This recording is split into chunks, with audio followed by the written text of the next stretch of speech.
Hello students, कैसे हैं आप सब। चलिए आज हम आपको पढ़ाएंगे मेमोरी यूनिट्स। हम आज आपको पढ़ाएंगे कि मेमोरी यूनिट्स क्या होती हैं। ठीक है, तो देखिएगा। One nibble group of 4 bits. Group of 4 bits को जो एक निबल होता है वो क्या होता है, ग्रुप ऑफ 4 बिट्स होता है। क्या होता है, ग्रुप ऑफ 4 बिट्स होता है।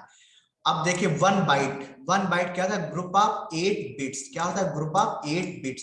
यानी कि जो वन बाइट जब होगा, जब वन बाइट है तो क्या होगा, group of 8 bits. 1 kilobytes group of 1024 bytes. जो 1 KB होता है वो 1024 बाइट्स के बराबर होता है। कितना, 1024 बाइट्स के बराबर होता है। 1 मेगाबाइट 1024 KB के बराबर होता है। यानी 1 MB में 1024 किलोबाइट्स होते हैं। क्या होते हैं, 1024 किलोबाइट होते हैं। 1 GB जिसको बोलते हैं गीगाबाइट, 1 GB यानी कि गीगाबाइट। 1 GB में 1024 MB होता है। क्या होता है, 1 GB में 1024 MB होते हैं। 1 टेराबाइट में 1024 GB होते हैं। 1024 GB होते हैं। 1 terabyte equal to 1024 GB। 1 terabyte जो है 1024 GB के बराबर होता है। 1 पेटाबाइट, 1 पेटाबाइट जो है 1024 TB के बराबर होता है। TB यानी कि टेराबाइट। ध्यान दीजिएगा, 1 पेटाबाइट जो होता है वो आपका 1024 TB के बराबर होता है। कितना, 1024 TB के बराबर होता है। 1 एक्साबाइट 1024 PB के बराबर होता है। ये 1 एक्साबाइट जो है 1024 पेटाबाइट के बराबर होता है। कितना, 1024 पेटाबाइट के बराबर होता है। कौन सी चीज, 1 एक्साबाइट।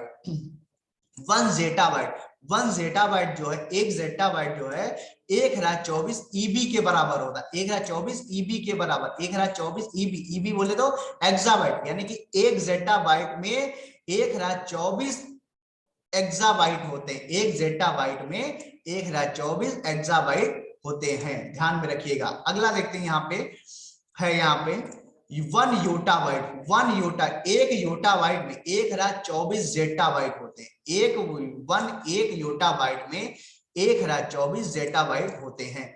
1 ब्रोंटोबाइट एक ब्रोंटोबाइट में 1024 YB यानी कि योटाबाइट होते हैं। 1 ब्रोंटोबाइट में 1024 योटाबाइट होते हैं। 1 जियोबाइट में 1 जियोबाइट में 1024 ब्रोंटोबाइट होते हैं। ध्यान दीजिएगा, जो मेमोरी यूनिट होती है 1024 का मीन्स होगा 2 की पावर 10। 1024 का मतलब क्या होता है, 2 की पावर 10। जो जियोबाइट है इज द हाईएस्ट मेमोरी। जो जियोबाइट है कितना है, वो क्या है, अभी तक की सर्वाधिक हाईएस्ट मेमोरी है। जियोबाइट क्या है, हाईएस्ट मेमोरी है। एक जियोबाइट जो है 1024 ब्रोंटोबाइट के बराबर होती है। तो ये था यहाँ पे मेमोरी यूनिट्स, यानी मेमोरी का क्रम कैसे है, कौन सी मेमोरी कैसी है, मतलब कितने साइज में। अगला देखते हैं, यहाँ पे सीपीयू का कुछ पार्ट्स यहाँ पे बचा हुआ था। अभी तक हम लोग ने कौन कौन से पार्ट्स पढ़े थे, केवल मेमोरी यूनिट पढ़ा था हम लोग ने। कौन सा पढ़ा था, मेमोरी यूनिट्स का हम लोग ने पार्ट्स पढ़ा था, जिसमें हमने आपको इंटरनल मेमोरी और एक्सटर्नल मेमोरी के बारे में पढ़ाया था। इंटरनल में आपको रैम रोम के बारे में बताया था, इसके प्रकारों के बारे में। और एक्सटर्नल मेमोरी में हार्ड डिस्क हो गया, CD, DVD, Blu-ray disk, flash memory, memory stick, इन सब के बारे में आपको बताया था। अब जो सीपीयू के जो 2 और 3 पार्ट्स बचते हैं, यानी कि अरिथमेटिक लॉजिक यूनिट और कंट्रोल यूनिट, इसके बारे में देख लेते हैं। देखते हैं अरिथमेटिक लॉजिक यूनिट, ये सीपीयू का जो कंपोनेंट है नंबर 2 पे था। ALU perform the arithmetic and logical operations on the operand.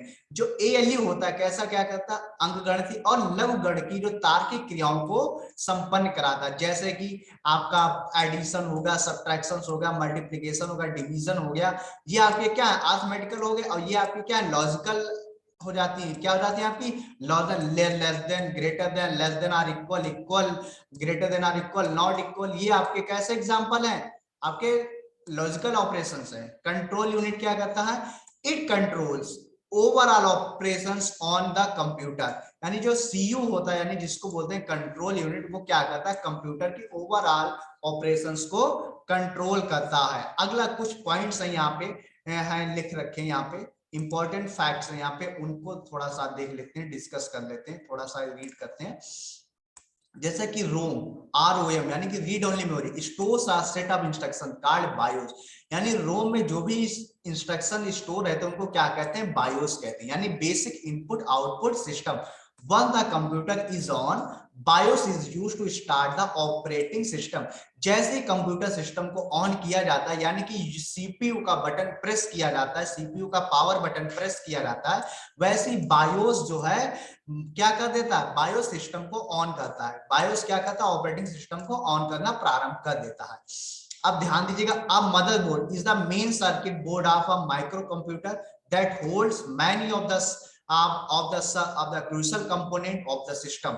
It provides connector for other peripheral। जो मदरबोर्ड होता है एक सर्किट बोर्ड होता है, क्या होता है, circuit board of micro computer, एक माइक्रो कंप्यूटर का सर्किट बोर्ड होता है जिसपे कई सारे जो क्रूशियल कंपोनेंट सिस्टम आपके होल्ड करने के लिए लगे होते हैं, जो जिसमें डिफरेंट टाइप्स के कनेक्टर्स पेरिफेरल्स डिवाइड क्या होते हैं, कनेक्ट करने की सुविधा होती है। बस is a collection of wires through which data is transmitted from one part of a computer to another। Computer में ही सीपीयू में क्या होता है, एक बस होती है, ठीक है। बस जो होता है वो क्या कराता है, is a collection of wires, क्या होता है, कलेक्शन ऑफ वायर्स होता है जो डेटा को ट्रांसमिट करता है from one part of computer to another part, यानी कि जो भी डेटा जो सीपीयू में जो है आपका ट्रांसफर होता है प्रोसेसर के थ्रू, वो किसके थ्रू होता है, बस के थ्रू से, यानी कि वायर्स के थ्रू से एक कंप्यूटर में एक से दूसरे पार्ट में डेटा ट्रांसफर होता है। The bus that connect the CPU to the main memory on the motherboard is called system bus।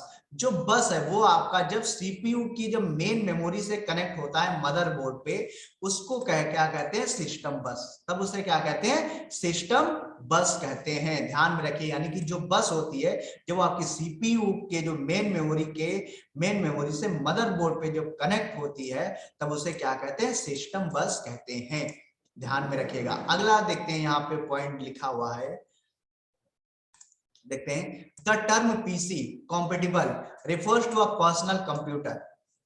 जो पीसी है इसको क्या कहते हैं, personal computer which is based on the original IBM personal computer design, यानी जिसको आईबीएम बोले तो international business machine. The IBM first micro computer was introduced on August 12, 1981 and was name as IBM PC। जो IBM का जो पहला micro computer था उसको इंट्रोड्यूस किया गया था अगस्त 12, 1981 में, और उसका नाम रखा क्या गया था, IBM PC, international business machine personal computer. अब ध्यान दीजिएगा, CRAY Cray super computer was invented by Seymour Cray, यानी ये जो क्रे जो सुपर कंप्यूटर, ये क्रे क्या है, सुपर कंप्यूटर का नाम है, और इसको इन्वेंट किया था किसने, सीमर क्रे ने। किसने इन्वेंट किया था, सीमर क्रे ने इसको जो है इन्वेंट किया था। अगला पॉइंट देखते हैं यहाँ पे, the cray super computer is nickname bubbles because of its bubbling coolant liquids. जो क्रे सुपर कंप्यूटर का जो निकनेम था क्या था, बबल्स था। क्या नाम था, निकनेम बबल्स था। डेरिव फ्रॉम चैट रोबोट। अब ध्यान दीजिए, जो चैट रोबोट है वो कहां से आया, chat board is a computer program that mimics human conversion text or spoken language with a real person using artificial intelligence। जो चैट रोबोट होता है, चैट रोबोट उसको क्या कहते हैं, चैट बोट कहते हैं। चैट रोबोट जो होता है उससे क्या कहते हैं, चैट बोट कहते हैं। एक कंप्यूटर प्रोग्राम होता है जो ह्यूमंस की तरह मिमिक्स करता है टेक्स्ट और स्पोकन लैंग्वेज, जो रियल पर्सन की तरह कार्य करता है यूजिंग आर्टिफिशियल इंटेलिजेंस टेक्निक। आप लोग देखे होंगे बहुत सारी जब वेबसाइट्स आप लोग ऊपर ओपन करते हैं तो लिख के आ जाता है मे आई कैन हेल्प यू। जैसे आप उसमें जो है टेक्स्ट को टाइप करते हैं तो उधर से भी टेक्स्ट टाइप हो जाता है, उसे क्या कहते हैं, चैट बोर्ड। उस टेक्निक को क्या कहा जाता है, चैट बोर्ड कहते हैं। ये क्या होता है, चैट रोबोट होता है, ठीक है। चैट रोबोट का ही जो है नाम, चैट रोबोट नाम से जो आया है चैट बोर्ड बना है, ध्यान रखिएगा। चलिए ठीक है, आज के लिए इतना ही है। अगला जो वीडियो बनाएंगे वो हम बनाएंगे आपका सॉफ्टवेयर पे। तब तक के लिए जय हिंद, जय भारत। आप सभी लोग जो हमारे चैनल पे बने रहेगा, इसको जितना अधिक से अधिक हो सके आप लोग क्या कीजिएगा, केवल सब्सक्राइब करना है और इसमें से आप लोग कंटेंट लेते रहिए, अपना पढ़ाई अपने करते रहिए और अपने एग्जाम्स को क्लियर करते रहिएगा।